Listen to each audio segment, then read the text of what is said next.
ভয়ের রাজ্যে স্বাগতম। শুনছেন ভূত story with Tanmoy Mirza. Hello listeners, welcome to ভূত স্টোরি। সাথে আছি আমি তন্ময় মির্জা। আশা করি সকলে ভালো আছেন এবং ভালোর দলে আছেন। আজকে আপনাদের সাথে একটি স্টোরি শেয়ার করতে যাচ্ছি। ঘটনাটি কালেক্ট করা, তো ঘটনাটি যেভাবে লেখা আছে আমি সেভাবে আপনাদের পড়ে শোনাচ্ছি।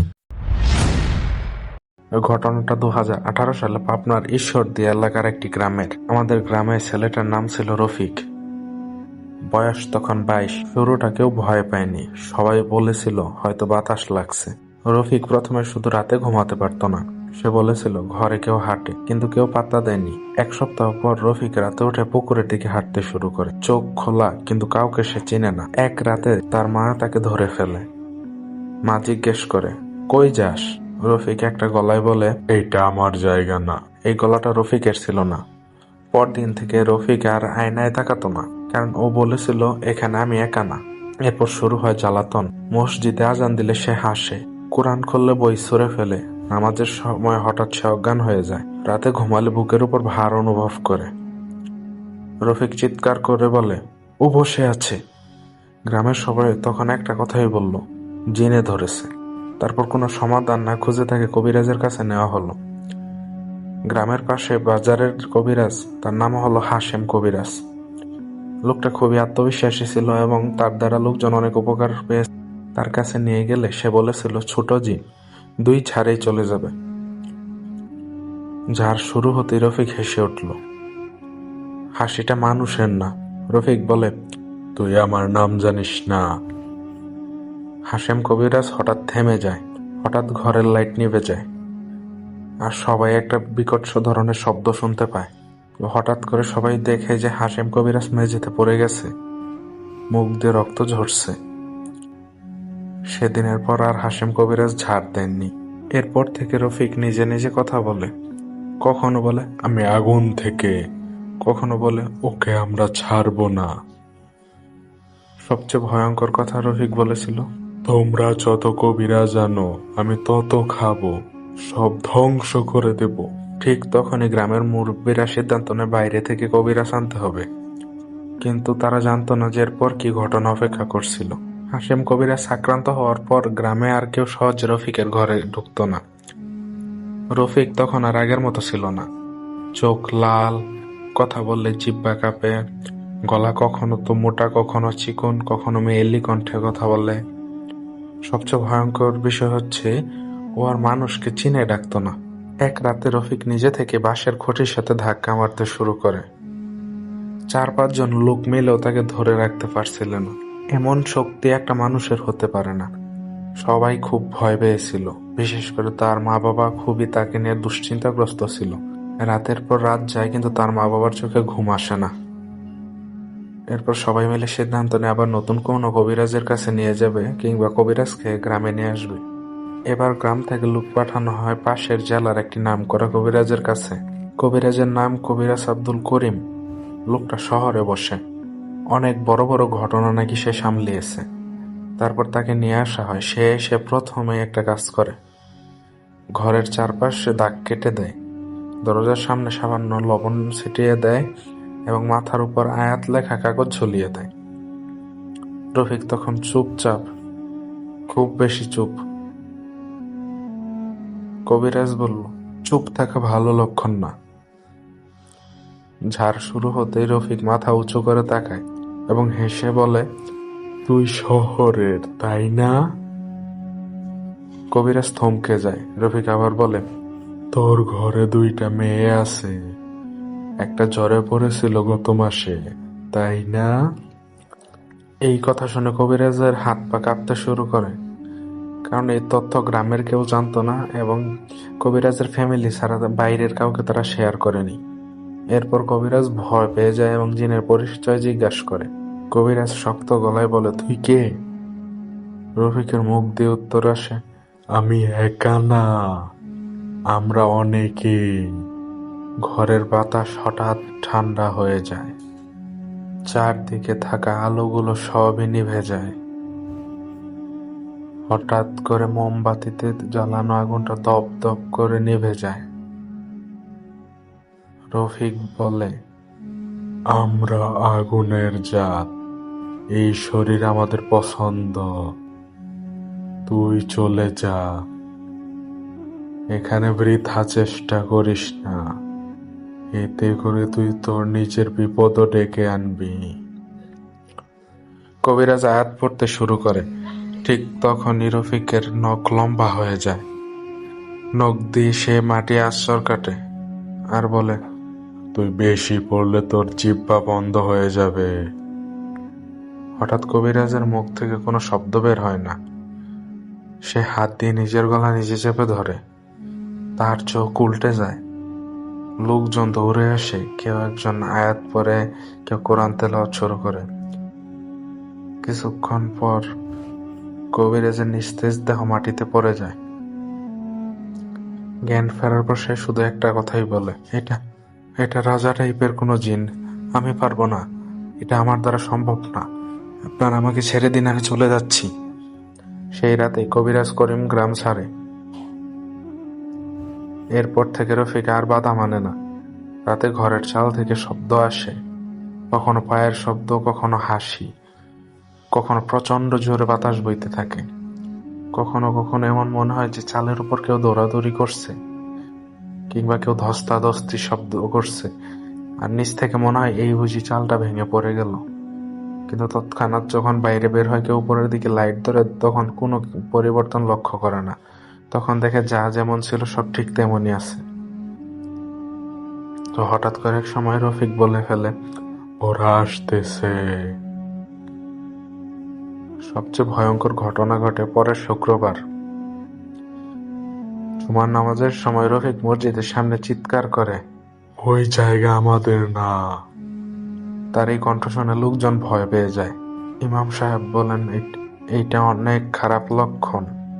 গ্রামের সকলের মুখে তখন একটাই কথা, এই জিন একা না, আর সে কবিরাজদের টার্গেট করেছে। ঠিক সেই রাতে রফিক বলে, আরেকজন আসবে, সে ভালো, ওকে আগে ভাঙতে হবে, আমাদের কেউ কিচ্ছু করতে পারবে না, কিচ্ছু না। তার এই কথা শুনে সকলে ভয় পেয়ে যায়। তারা নতুন করে আর কোনো কবিরাজ আনার সিদ্ধান্ত নেয়নি, এবং তারা সিদ্ধান্ত নিয়েছিল যে তাকে গ্রাম থেকে বের করে দেবে।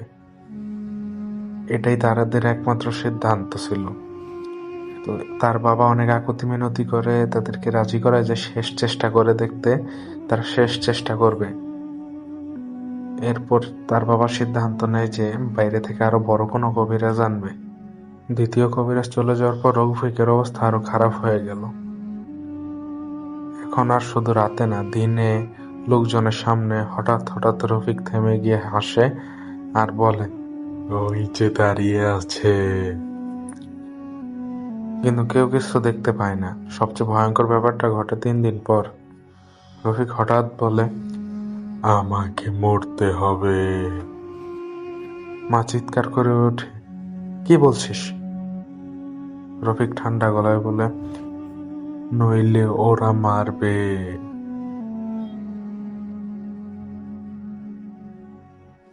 এইবার ডাকা হয় আরেকজন কবিরাজকে। তার নাম সালেহ কবিরাজ।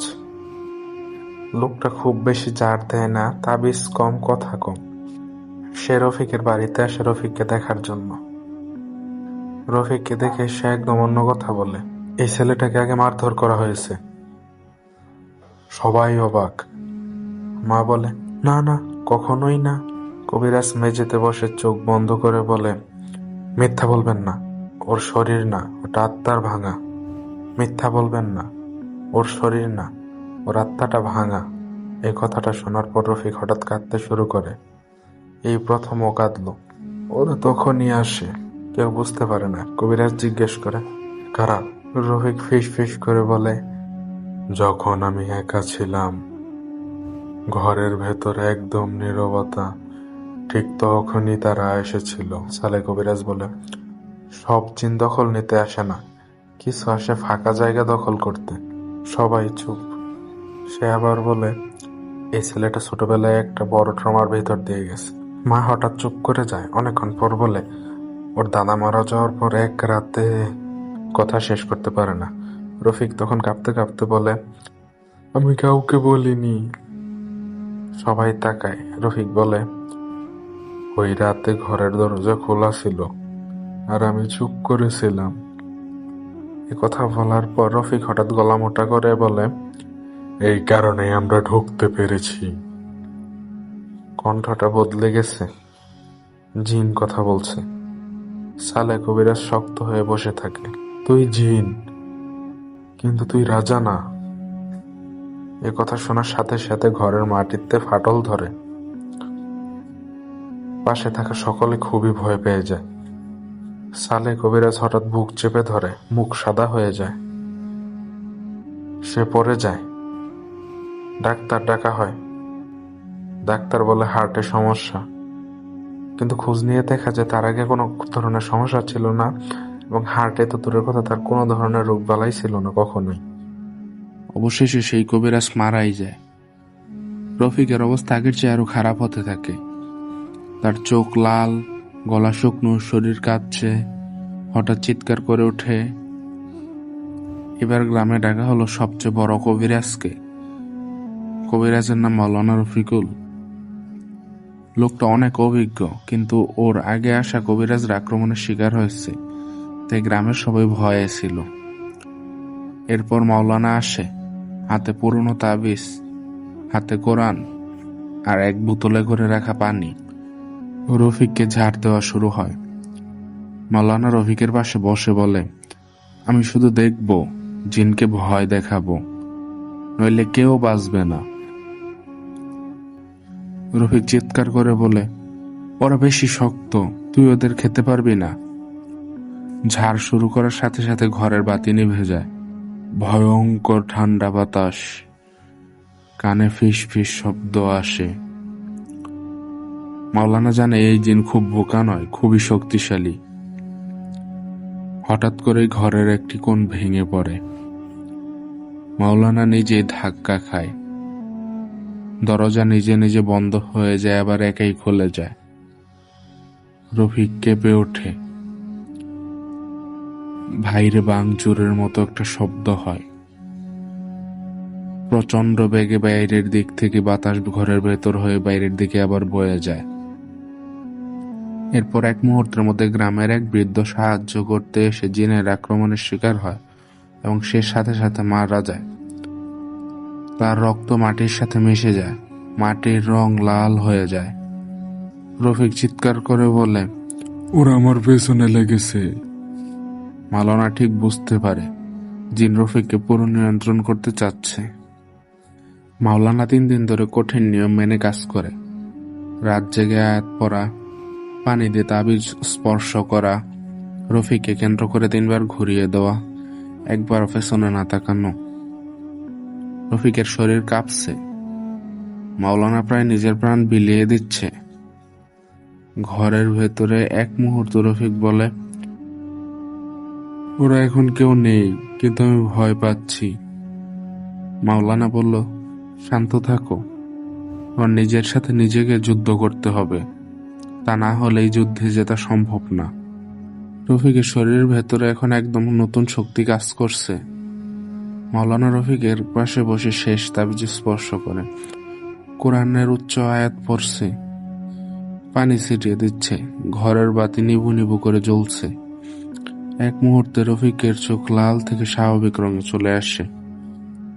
জিন চিৎকার করে বলে, আমার জায়গা খালি নেই। রফিক ধীরে ধীরে বলে, আমার ভিতরে আর ফাঁকা নেই, তুমি আর কিচ্ছু করতে পারবে না।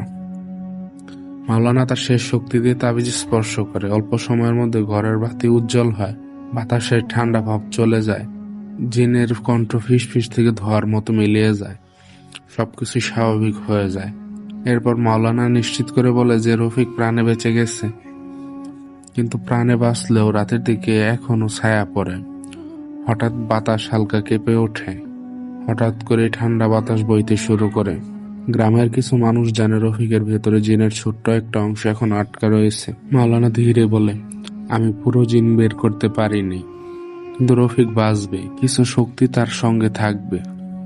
রফিকের মা কেঁদে কেঁদে বলে, বাবা তুই বেঁচে আছিস, সেটাই অনেক বেশি, আর কিছু লাগবে না। রফিক শুধু মাথা নেড়ে চুপ করে বসে থাকে। কারণ সে খুবই ক্লান্ত আর দুর্বল। রফিক ঘরে চুপচাপ বসে থাকে। তার ভেতরে এখনো ভয় কাজ করছে। তার এই ভয় দেখে মাওলানা ধীরে ধীরে হেসে বলে, ভয় থাকুক, কারণ ভয়ের মধ্যে মানুষ বেঁচে থাকে। তো ধীরে ধীরে গ্রামের পরিস্থিতি স্বাভাবিক হয়ে যায়। রফিক আগের মতো সুস্থ জীবনযাপন শুরু করে। তো আল্লাহর রহমতে এখন পর্যন্ত আর কোনো সমস্যা হয়নি, সবকিছুই ঠিক আছে। আর এখানে নামগুলো এবং ঠিকানাটা প্রতীকী অর্থে ব্যবহার করা হয়েছে। তো সঠিক নাম এবং ঠিকানা দিলে সমস্যা হতে পারে, তাই আমরা এটা দেইনি। তো আমাদের গল্পটা হয়েছিল এই পর্যন্তই। ধন্যবাদ। নতুন ভালো ভালো গল্প পেতে আমাদের সাপোর্ট করবেন, পাশে থাকবেন, চ্যানেলটি সাবস্ক্রাইব করবেন। ধন্যবাদ।